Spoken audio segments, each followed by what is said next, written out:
Sekarang coba kita ingat kembali dan kita amati bersama. Mungkin pada tahun yang lalu ataupun Ramadan yang lalu kita masih berkumpul bersama dengan keluarga, masih berada dalam pelukan sang ibu, dan masih merasakan cinta dan kasih sayang seorang ayah. Orang tua yang selalu menjadi cahaya dalam kegelapan, menjadi penuntun di kala kita jatuh, membina dan merawat kita mulai dalam kandungan sampai kita dewasa. Akankah kita menjadi anak yang tidak mau berterima kasih? Akankah kita menjadi anak yang durhaka, yang tidak mau melihat tersenyum di bibir mereka, yang berkorban membina dan merawat kita? Mohon maaf, mengapa kita menjadi anak yang terbaik, anak yang soleh, solihat? Mengapa kita mendapatkan pendidikan yang baik? Mengapa kita mendapatkan rezeki yang barokah? Demikian itu tidak lain dan tidak bukan adalah karena doa dari ayah, doa dari ibu kita. Oleh karena itu di kesempatan yang penuh barokah ini, Khatib ingin mengetuk hati setiap umat kita. Di kesempatan yang barokah ini, seluruh amal ibadah kita, sholat, puasa, infak, sedekah, zakat, bahkan haji, kita seluruhnya tertolak di hadapan Allah jika ayah dan ibu kita belum meridhoi seluruh amal ibadah kita di hadapan Allah Subhanahu wa taala. Apa sulitnya untuk mendapatkan ridho kedua orang tua? Sini Khatib ingin menegaskan bahwasanya apakah kita pernah mengkhususkan suatu doa kepada kedua orang tua kita? Apakah kita pernah meminta kepada Allah supaya di setiap perjalanan dalam berproses hidup kita dibarengi oleh senyuman di bibir kedua orang tua kita?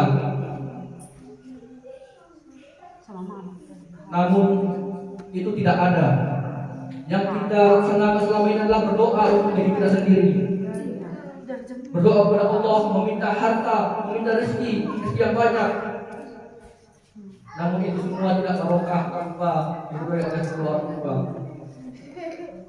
Sini Khatib ingin menyampaikan bahwasanya bagaimana kita berpikir untuk mendapatkan ridhonya Allah melalui ridho kedua orang tua. Di saat kita berdoa kepada Allah, ketika kita meminta kepada Allah tentang keutamaan kita terhadap kedua orang tua kita,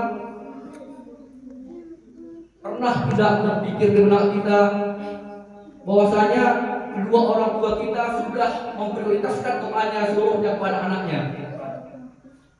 Orang tua kita mendoakan anaknya, namun anaknya tidak mendoakan kedua orang tuanya. Masya Allah.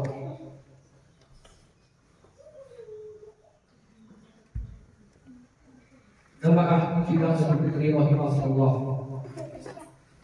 sesungguhnya ridho Allah terletak pada ridho kedua orang tua, dan murka Allah terletak pada murka kedua orang tua. Maka dari itu, bagaimana cara untuk doa kita cepat dijawab oleh Allah? Maka akan kedua orang tua prioritaskan mereka, karena doa orang tua selalu mengiringi langkahmu. Dan ketika orang tua kita yang meminta kepada Allah, maka sudah pasti orang tua kita ridho kepada kita, maka sudah pasti Allah akan ridho setiap langkah yang kita jalani. Masyarakat muslimin muslimat, jemaah Idul Fitri yang dirahmati Allah.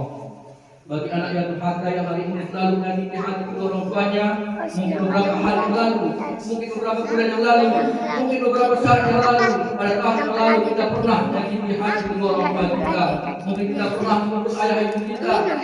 Berapa kali kita mendobrak pintu, berapa kali kita menggertak ayah ibu kita, bahkan kita menjadi musuh dalam hidup dan kehidupan mereka. Istighfar, mohon ampun pada Allah. Jika hari ini masih ada anak yang hadir di majelis yang mulia ini, yang hadir di masjid yang barokah ini, dia masih punya dosa kepada ayah dan ibunya, sesungguhnya sholat tidak akan diterima oleh Allah. Infak dan sedekah ditolak oleh Allah. Bahkan puasa hatimu sah tetapi tidak diterima turun di hadapan Allah. Jika masih ada dosa dan dosa yang pernah kita lakukan lewat lisan, lewat perkataan kita kepada ayah ibu kita, kita berdoa Idul Fitri yang kepada Allah. Mari kita kembali melihat dan mengenal seluruh perjuangan ayah ibu kita. Semua tetap wajah ayah ibu kita yang masih mampu melihat ayah ibunya tersenyum bahagia adalah nikmat yang tak terhingga di hadapan Allah.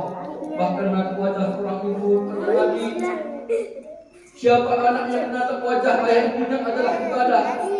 Sobat, kita lihat kembali bagaimana perjuangan seorang ibu melahirkan cerita di muka bumi ini. Darah bercucuran, lihat tidak lagi terhenti.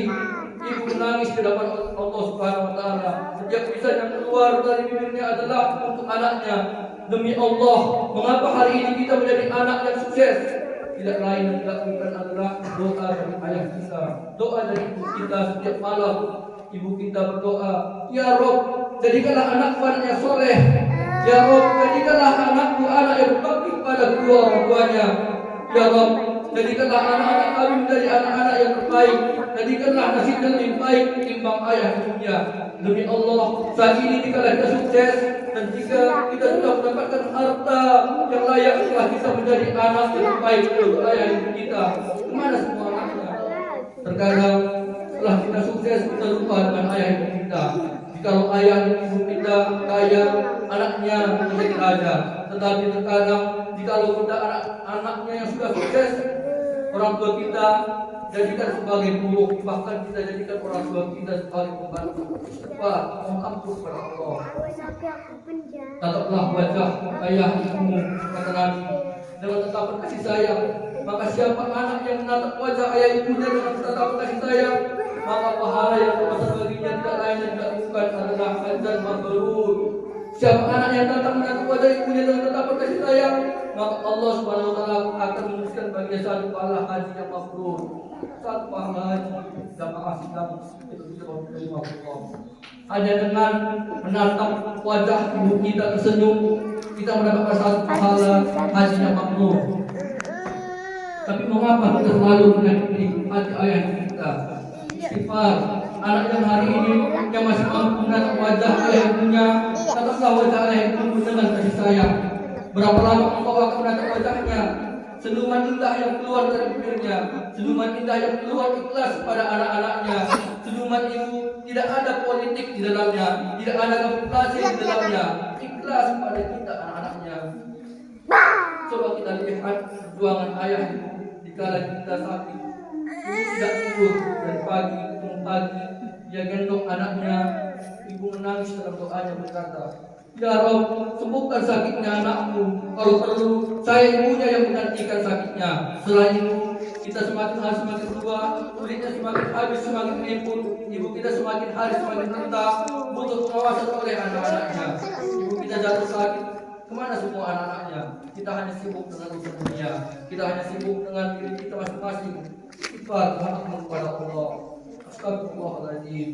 Coba kita lihat ibu kita, ibu yang ikhlas dan tulus merawat kita, ibu yang tidak ada duanya, tidak akan ada gantinya di hadapan Allah Subhanahu wa Ta'ala. Oleh karena itu, seorang sahabat datang bertanya kepada Rasulullah. Apa kata sahabat? Kemana kami itu? Ya Rasulullah, siapakah yang berhak aku muliakan? Rasulullah menjawab, ibumu. Apa kau? Kemudian siapa ya Rasulullah? Rasulullah menjawab kembali, ibumu. Dan sahabat kembali bertanya, dan selanjutnya siapa ya Rasulullah?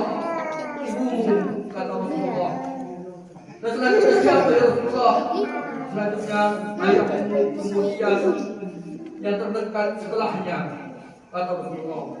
Tapi mengapa kita selalu memperhatikan ibu kita, bahkan kita selalu lebih memperhatikan istri kita timbang ibu kita, ibu yang siang malam cintanya yang tidak pernah pudar di hadapan Allah. Coba kita lihat, jikalau ada anak yang punya banyak masalah, kiranya anak itu ahli berdosa, bahkan ahli maksiat, anak itu bernarkoba, sabu-sabu, anak itu tidak ada baiknya, pembunuh sekalipun, tidak ada lagi masyarakat yang mau menerimanya, bahkan istrinya sudah mengusirnya. Coba kau kembali kepada ibumu, ibu akan menerima anaknya dengan lapang dada. Coba kita kembali sewaktu ibu dan ayah kita berjuang untuk menyelamatkan kita. Ada yang 3 bersaudara, ada yang berempat, ada yang berlima. Coba kita ingat bagaimana